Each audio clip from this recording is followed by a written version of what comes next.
Hi, ഇന്ന് അടിപൊളി ടേസ്റ്റിലുള്ള ഒരു നെയ്മീൻ കറിയുടെ റെസിപ്പിയാണ് കേട്ടോ. അപ്പോൾ അത് ഉണ്ടാക്കാനായിട്ട് ഞാനിവിടെ 1/2 കിലോ നെയ്മീൻ എടുത്തിട്ടുണ്ട്. ഇനി മീനൊന്ന് ക്ലീൻ ചെയ്ത് കഴുകി വൃത്തിയാക്കിയിട്ട് ഇതേപോലെ ചെറിയ ചെറിയ പീസസ് ആയിട്ട് കട്ട് ചെയ്ത് വെച്ചിട്ടുണ്ട്. പിന്നെ അരപ്പിനായിട്ട് ഞാൻ 2.5 ടീസ്പൂണ് മുളക് പൊടി എടുത്തിട്ടുണ്ട്, 2 ടീസ്പൂൺ മല്ലിപ്പൊടി എടുത്തിട്ടുണ്ട്, 1/4 ടീസ്പൂൺ മഞ്ഞൾപ്പൊടി എടുത്തിട്ടുണ്ട്, കുറച്ച് ഉലുവപ്പൊടി എടുത്തിട്ടുണ്ട്. 1/4 ടീസ്പൂണിൽ കുറച്ച് ഞാൻ ഉലുവപ്പൊടി എടുത്തിട്ടുള്ളൂ. ഉലുവപ്പൊടി കൂടിക്കഴിഞ്ഞാൽ കറിക്കൊരു കയ്പ്പുണ്ടാകും. പിന്നെ 2 തക്കാളി അരച്ചെടുത്ത് വെച്ചിട്ടുണ്ട്. പിന്നെ കടുക് വറുക്കാനായിട്ട് കുറച്ച് കൊച്ചുള്ളി എടുത്തിട്ടുണ്ട്, കുറച്ച് വെളുത്തുള്ളി കട്ട് ചെയ്ത് വെച്ചിട്ടുണ്ട്, പിന്നെ കുറച്ച് ഇഞ്ചി ചെറുതായിട്ട് കട്ട് ചെയ്ത് വെച്ചിട്ടുണ്ട്, 4 പച്ചമുളക് എടുത്തിട്ടുണ്ട്, 2-3 തണ്ട് കറിവേപ്പില എടുത്തിട്ടുണ്ട്. പച്ചമുളക് ഇതിപ്പോൾ എരിവില്ലാത്ത മുളക് ആയതുകൊണ്ടാണ് ഞാൻ 4 മുളക് എടുത്തത്. എരിവുള്ള മുളകാണെങ്കിൽ 2 മുളക് ചേർത്താൽ മതി, മുളക് കറിയല്ലേ. പിന്നെ കുറച്ച് കുടംപുളി വെള്ളത്തിലിട്ട് വെച്ചിട്ടുണ്ട്. ഒരു ചെറിയ 4 പീസേ ഞാൻ എടുത്തിട്ടുള്ളൂ. ഇനി അരപ്പ് ഇതേപോലെ കുറച്ച് വെള്ളം ഒഴിച്ചൊന്ന് ചാലിച്ചെടുക്കാം. ഇങ്ങനെ നമ്മൾ ചാലിച്ചെടുത്തിട്ട് കറി ഉണ്ടാക്കുമ്പോൾ കറിക്ക് നല്ലൊരു കൊഴുപ്പ് കിട്ടും കേട്ടോ. കുറേശ്ശെ വെള്ളം ഒഴിച്ച് ഈ അരപ്പ് ഇതേപോലെ ഞാനൊന്ന് എടുത്തു വെച്ചിട്ടുണ്ട്. ഇനി കറി ഉണ്ടാക്കാനായിട്ട് ഒരു ചട്ടി അടുപ്പിൽ വെച്ച് ആദ്യം വെളിച്ചെണ്ണ ഒഴിച്ചു കൊടുക്കാം. എണ്ണ ചൂടായതിന് ശേഷം നമുക്ക് അരിഞ്ഞു വെച്ചിരിക്കുന്ന കൊച്ചുള്ളി, വെളുത്തുള്ളി, ഇഞ്ചിയും പച്ചമുളകും എല്ലാം കൂടി ചേർത്ത് മൂപ്പിച്ചെടുക്കാം. ഇപ്പോൾ ഉള്ളിയെല്ലാം മൂത്ത് വന്നിട്ടുണ്ട്. ഇനി ആദ്യം നമുക്കിതിലേക്ക് നമ്മൾ അരച്ച് വെച്ചിരിക്കുന്ന തക്കാളി ചേർത്തൊന്ന് മൂപ്പിച്ചെടുക്കണേ. തക്കാളി നമ്മൾ ഡയറക്റ്റ് കറിക്കകത്തേക്ക് ഇതേപോലെ അരച്ചൊഴിച്ച് കഴിഞ്ഞാൽ ആ കറിക്കൊരു പച്ച കുത്തലുണ്ടാവും കേട്ടോ. തക്കാളിയുടെ ആ ഒരു പച്ച കുത്തലുണ്ടാവും. അപ്പോൾ അതുകൊണ്ട് ഇങ്ങനൊന്ന് തക്കാളി ഇതേപോലെ ഇപ്പം വെള്ളമെല്ലാം പറ്റിയിട്ടുണ്ട് തക്കാളിയുടെ. ഇങ്ങനൊന്ന് മൂപ്പിച്ചതിന് ശേഷം വേണമേ നമുക്കിതിനകത്തേക്ക് അരപ്പ് ചേർത്ത് കൊടുക്കാനായിട്ട്.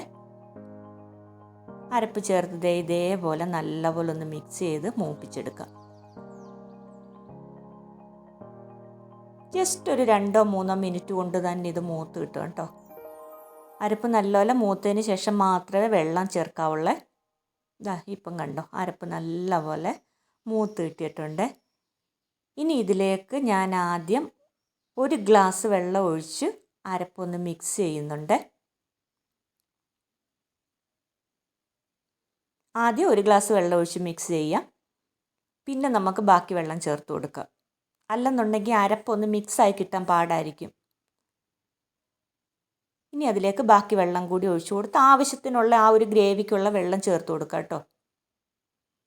ഇനി ഇത് നല്ലപോലെ ഒന്ന് യോജിപ്പിച്ചെടുക്കാം. ഇപ്പോൾ അരപ്പ് തിളച്ചിട്ടുണ്ട്. ഇനി അതിലേക്ക് ഞാൻ ആദ്യം ഉപ്പ് ചേർത്ത് കൊടുത്തു, അതിന് ശേഷം കുടംപുളി ചേർത്ത് കൊടുത്തു. ഇനി നമുക്കതിലേക്ക് നമ്മൾ കഴുകി വൃത്തിയാക്കി വെച്ചിരിക്കണ മീൻ കൂടി ചേർത്ത് കൊടുക്കാമേ. അരപ്പ് നല്ലപോലെ തിളച്ച് വന്നിട്ടുണ്ട്. ഇനി അതിലേക്ക് ഓരോ പീസസായിട്ട് മീൻ എടുത്തിട്ട് കൊടുക്കാം.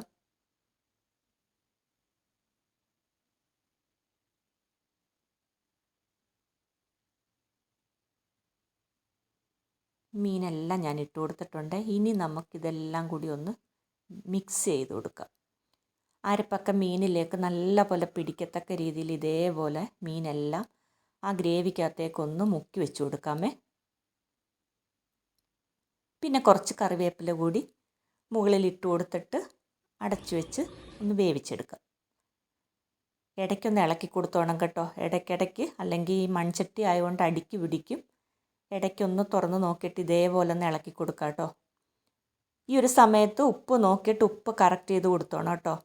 വീണ്ടും അടച്ച് വെച്ച് ഒരു 5 മിനിറ്റ് കൂടി ഒന്ന് വേവിച്ചെടുക്കാം. ഇപ്പം മീനൊക്കെ നല്ലപോലെ വെന്ത് ചാറൊക്കെ കുറുകി വന്നിട്ടുണ്ട്, കണ്ടോ. ഈ ഒരു പരുവം മതി കേട്ടോ. അടിപൊളി ടേസ്റ്റിലുള്ള നമ്മുടെ നെയ്മീൻ കറി റെഡി ആയിട്ടുണ്ട്. അപ്പോൾ എല്ലാവരും ഇങ്ങനെ ഒന്ന് ഉണ്ടാക്കി നോക്കണം കേട്ടോ. വീഡിയോ ഇഷ്ടമായെങ്കിൽ ലൈക്ക് ചെയ്യണം, കമൻറ്റ് ചെയ്യണം, ചാനലൊന്ന് സബ്സ്ക്രൈബ് ചെയ്യണം, വീഡിയോ ഒന്ന് ഷെയറും കൂടി ചെയ്തേക്കണേ എല്ലാവരും.